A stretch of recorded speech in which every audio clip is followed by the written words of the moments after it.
Welcome to UpWell The Podcast. I'm Sarah, and this is my beautiful co-host, Katie. As fellow female entrepreneurs turned friends and now business partners, we are so happy you're here. With every episode, it is our sole purpose to share authentic conversations to inspire your personal level up. Take our curiosity, add your best intentions, and flow with us in the UpWell. Hey everybody, welcome back to another episode of UpWell The Podcast. I'm Sarah, this is Katie. Hi. We can't stop laughing because before we turn the cameras on, you guys, we have the funniest conversations. I think I'm going to start a book of quotes because what comes out of our mouths before we hit start is hilarious. We watched this video because we were doing a little bit of prep for the episode, and I told Katie that I was sweating, and she's like, why? And I said, when I'm inspired, I perspire. So that's how I roll. That's why I'm slap happy right now. When something inspires me, it makes me sweat because it's exciting. Okay. I don't know. I like it. Well, we hope this episode makes you sweat. She doesn't stink, so that's good. I did shower. I'm clean. I'm excited. I'm excited to be here. You're always excited to be here. I know. And we are excited that you are here. Today, our topic is one that we've kind of wanted to do for a little while. We've been talking back and forth about it. So we're excited to hash it out and share some of our opinions and share some thoughts and maybe get you inspired to think a little bit about your why, which is our topic today. Yes, finding your why. Yeah. So let's just kick it off. I feel like we hear that a lot, especially on social media, and if people are starting a fitness journey or starting an entrepreneurial endeavor or whatever that is, like doing something new in your life, a lot of people will say to find your why. Mm-hmm. So what is that in your mind? What does that mean to you?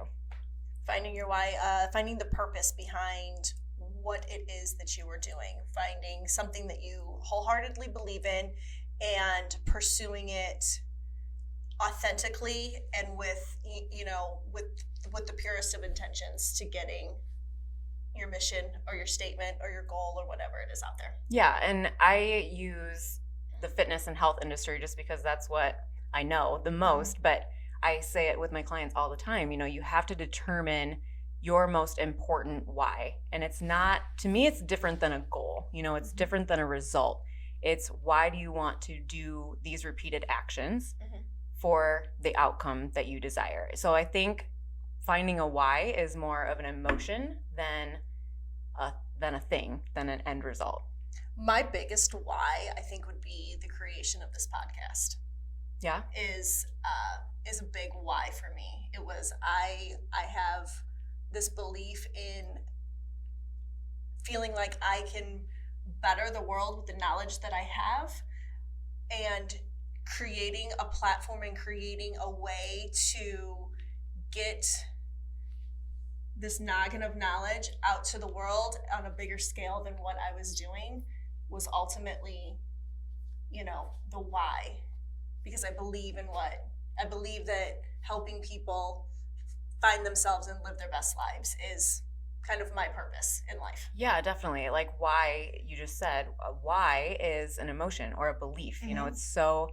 It's such a deeply ingrained thing, and I think a lot of people see it for surface level. So I actually have a lot of my clients do this when they tell me their why, and I feel like it is surface level to them. I have them go through the layers, essentially, the layers of your why. So say I take on a new client and they tell me that their why is to get skinny. That's most people that I work with, their number one goal. Why do you want to get skinny? Exactly. That's my very first question to them. What does that mean to you? Why?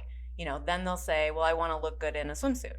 Okay. Well, why do you want to look good in a swimsuit, Sarah? 100%. That is exactly what I do with them, is just get them to the source of their why, because underneath that, maybe it is that they want to feel confident. Maybe they want to lead their family or show their children what it's like to live a healthy lifestyle. So I feel like determining your why takes a lot of self-discovery, a lot of self-awareness. A lot of self-reflection.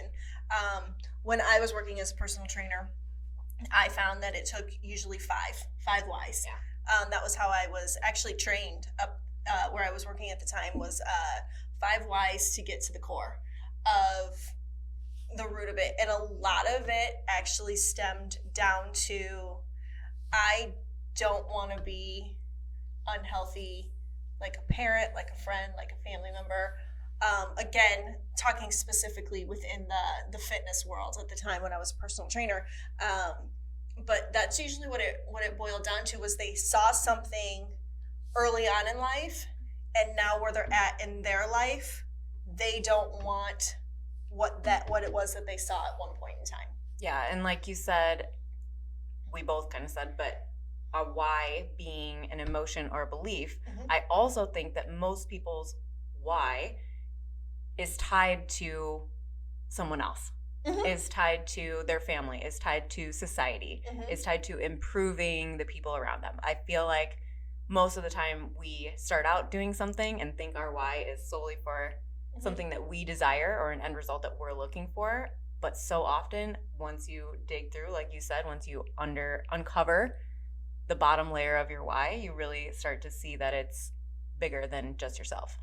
And it's usually, your why is usually because you don't want something. Oh, yeah. It's a reality that you don't want. I agree with that 100%. Yeah. I think a lot of times too, not just finding your why as a driving force, but understanding why you don't think certain things can happen for you, or that you can achieve certain things or make certain things happen in your life. I think a lot of people get stuck in that mindset of they can't do things. Like, why can't you do those things? Have you tried those things? Have you, what in your life has told you that you can't do it? Was it somebody saying that you can't do it? Or is that true? Like, you physically tried it, or you've done it and you couldn't do it, but did you try again? Did you try once and fail and then just decide, oh, I can't do it? Or, again, why? 5 layers of why. Digging down to understanding the root of where that thought or that belief is coming from. Yeah, and I think a lot of times it's not an internal, it's an external force. It's an external source that's causing it. Most of our thoughts and beliefs come from outside things, whether that's a past experience, like you said, maybe you tried before and you failed, or maybe it's a societal belief that you've adopted, So I think there's so many reasons that we believe why and why not, that we can and cannot do things. Oh, I would have to agree with you on that.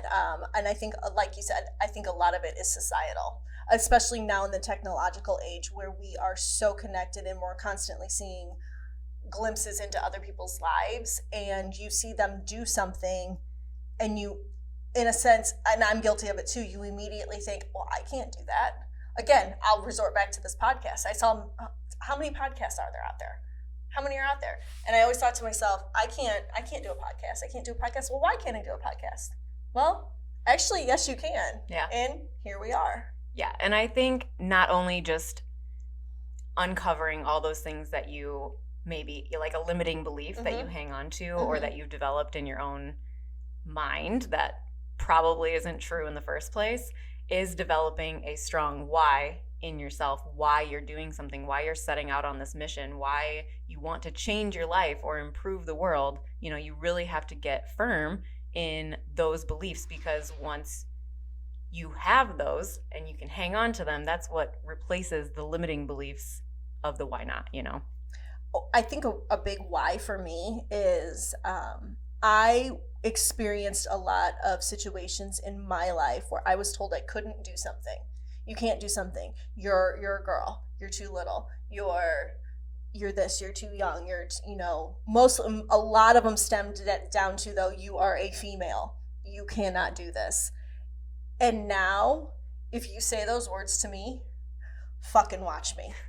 Claws out, baby. I like that. That's almost like an invitation. If you tell me I can't do something, that is an invitation for me to prove you wrong. Yeah, for sure. And me, then my why is, it becomes more of an internal pursuit of what I can push myself to. Yeah, I love that too, because I love what you just said, because you're not pursuing proving someone wrong. You're pursuing you accomplishing something. Yeah, it's more of a challenge in myself to be like, I can do this. I can do this. I can do this. Yeah, I love that you're driven. You're more like a why not driven person, and I'm more of a why driven person. You know. Yeah, we correlate. Definitely, we mesh in that regard. Kind of the yin and yang of each other. Yeah, always. In the concept of always, just about everything. Freaking frack here. I do want to talk about how, going back to finding your why and that statement and why it's so powerful, and how you can even begin to determine your why for a new situation. So I think it's really important to find some stillness and find some quiet. I know Katie talked about that being a super important practice of hers, but I think it's really important for people to have that for themselves. You have to make that a standard of your life at some point, because if you're not getting quiet and getting real with yourself and digging through the layers of why in any new situation, or maybe you fell off and you need to pick yourself back up. Again, going back to fitness and health, this could be starting a business, anything, really anything in life. It has to have some sort of important underlying why for you to pursue it or accomplish it.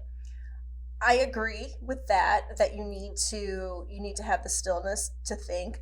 But I also agree you need to have the flip side. You need to have the action. You need to try. You need to try something repeatedly before you really even know if you like it or not. Yeah. Before I can say I don't like playing basketball. Well, the last time I played basketball, I can't even tell you, but I'm sure if you, if you challenged me to a game of pig, I would have a freaking blast with it. Granted, yes, I understand pig is not basketball, but you get what I'm saying here. But, how often do we say, oh, well, I don't like that. I don't like that. Well, have you tried it? Have you tried it? Why? Why? Again, you can sit in the stillness and think to yourself and almost find the courage to do something, or find the mindset to do something, but the mindset only takes you so far. You have to do the action. Yes, part 100%. And I think that's a missing piece for a lot of people, is one of those three components: the why, the thought, and the action. I mean, it's always a mindset, a habit, and a why. I mean, those three components, you can pretty much accomplish anything. Yeah, you could rule the world. But you know what I mean. You could. So I wanted to share a quote that I wrote. I don't even know. It was when I kind of started my own business and thinking about my own personal why is, in what I was stepping into. But I wanted to come up with verbiage to share with my clients as they started their journey, to kind of help them understand why their why is so important and help them kind of figure it out, because I think it can be overwhelming. That's why we wanted to have this conversation, because I think it can be scary to think about, especially if you're still thinking very surface level and you haven't kind of dug through the layers and gotten to the bottom of your why. So I wrote this little quote after a little meditation session that I did, and it kind of just came to me, and it flowed right onto the paper. So I wanted to share it with all of you. A strong why and a firm decision to make choices that align with it sets everything in motion. Your mindset and actions, when aligned with your why, create success. Get crystal clear about what you want and extremely attached to your why. Envision yourself accomplishing your dreams and living the life you'd like to live. All is possible when your thoughts, emotions, habits are driven by a powerful why. I love that. Thanks. Yeah. I think it just helps people explore what their why is, and then how they can align their life with their why. Align what they're doing, what they're stepping into, creating the standard of their life, and choosing values, meaningful values that are tied to that why. Let me give you an example.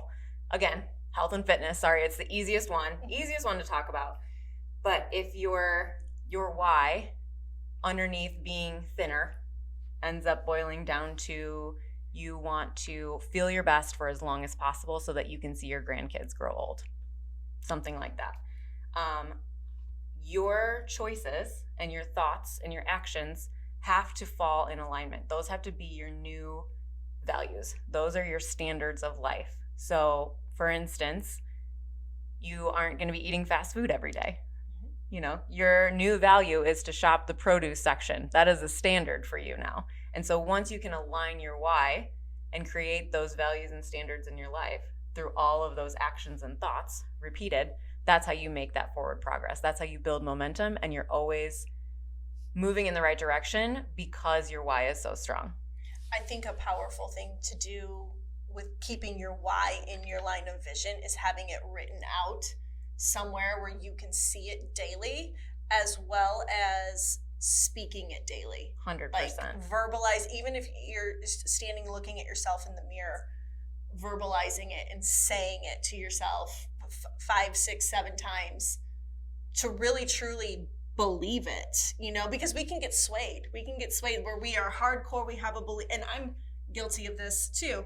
I have a belief, I have something, and it's this, and then, oh, well, that's pretty over there, that's sparkly over there, you know, and I can start to teeter over there, and then it's like, you know, 3 months later, I'm making this big U-ey back to where I was, and then I've just wasted three months walking away from my true purpose. Yep. And that's exactly, to me, that's what your why is. It helps keep you rooted in where you are so that you can continue to walk toward what you want. And I think if you lose sense of your underlying why, even if it's in something as small as your daily workout, you know, it doesn't have to be a big grandioso big life-changing thing. It can be, why are you doing what you're doing right this moment? And I think if you lose sight of that and you just kind of fall into habits or get distracted by everything else that's going on around you, and you think maybe the grass is greener in a different direction, you can end up wasting a lot of time and energy because you stepped away from your underlying beliefs.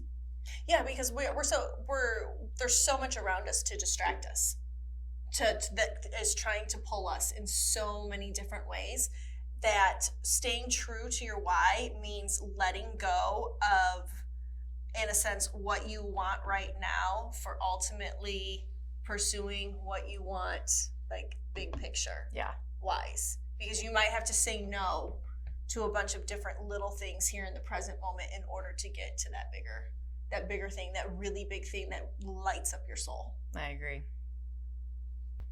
So kind of to come full circle, I just feel like once you determine that why, it's what roots you in your daily actions, your habits, your thoughts, the way you think, your mindset in moving towards something.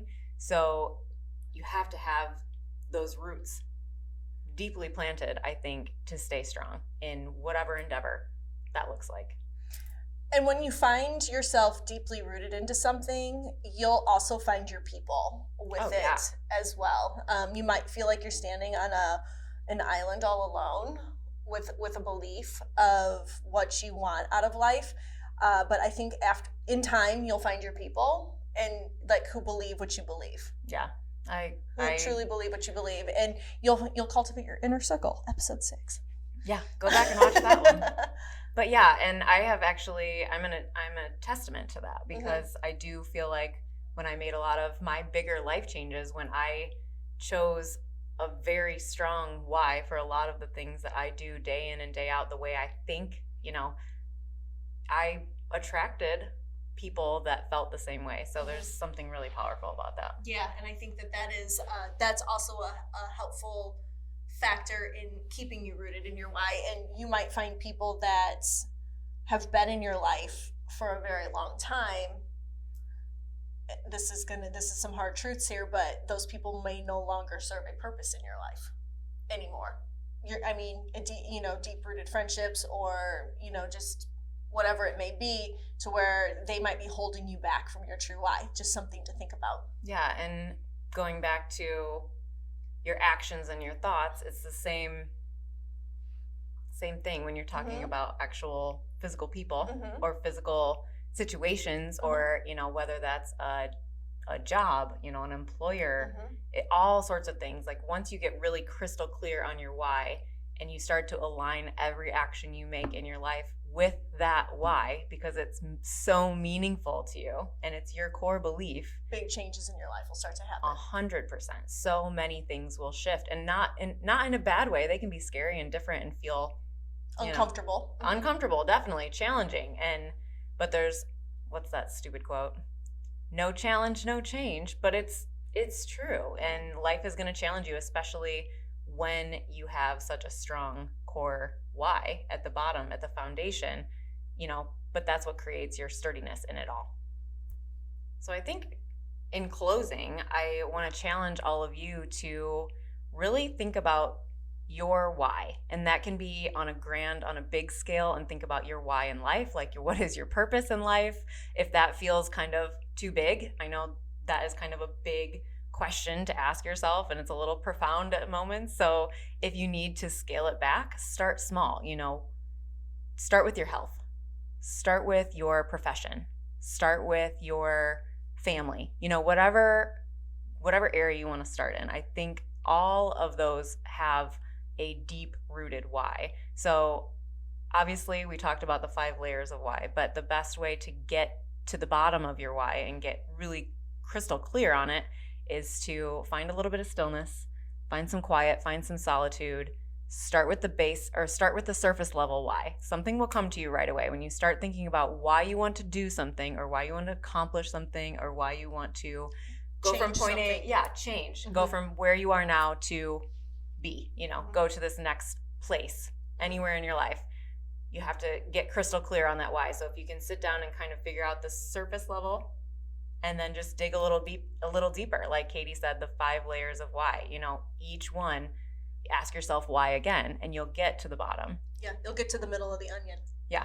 Yep. And so on top of journaling or just writing that out, like Katie said in the beginning, finding why not, also asking yourself your limiting beliefs behind it. Why don't you think that you can have this, do this, be this, whatever? And also trying it, experiment. Experimenting, I think, is the key. I think that's the missing key for a lot of people. We can sit in stillness and write all we want and come up with these grandiose things, but until we start putting things in action. Yeah. Yep. And knowing, like you on paper it might look great, but then when you start to pursue it, you might think, oh, Mayday. Yeah. I'm not feeling this. I've recently had that epiphany about something that I've wanted for a very, very, very long time. And now I'm kind of like, okay, I don't think so. I think that we're going to change course with this. I think something I've struggled with too, and I'm sure a lot of people listening probably have felt this before, is attaching to someone else's why. Oh, yeah. Or feeling like they need to do something because someone else has that why, it's or like because somebody's told them that they you'd be so good at this. Yeah. Yeah. So I think we attach to other people's versions of our why. So again, getting down to the root, getting clear on your why for anything you're trying to change in your life, anything you want to improve, anything you want to start new, I think it's just such an important step. Yeah, I agree. Well, this All was right. fun. Well, I hope that you were inspired to sit down and think about all the different areas of your life maybe that you want to create a little bit of change in or make some improvements in, and you can have some tools and some ideas to help you get to the bottom of your why and have that being a driving force in some of your thoughts, your mindset, your actions, your habits. All those things are stemming from your why. Absolutely. Well, got anything else for our viewers, ma'am? I think that's all for today. All right. Well, thank you so much for joining us for another episode of UpWell The Podcast. You can find us online, YouTube, Instagram, Facebook, all the things, all the places at UpWell The Podcast. You can find myself personally at barefoot.katie. You can find Sarah at Sarah Barron. So until next time, take care of yourselves, take care of each other, and take care of the world around you. Bye. Bye, guys.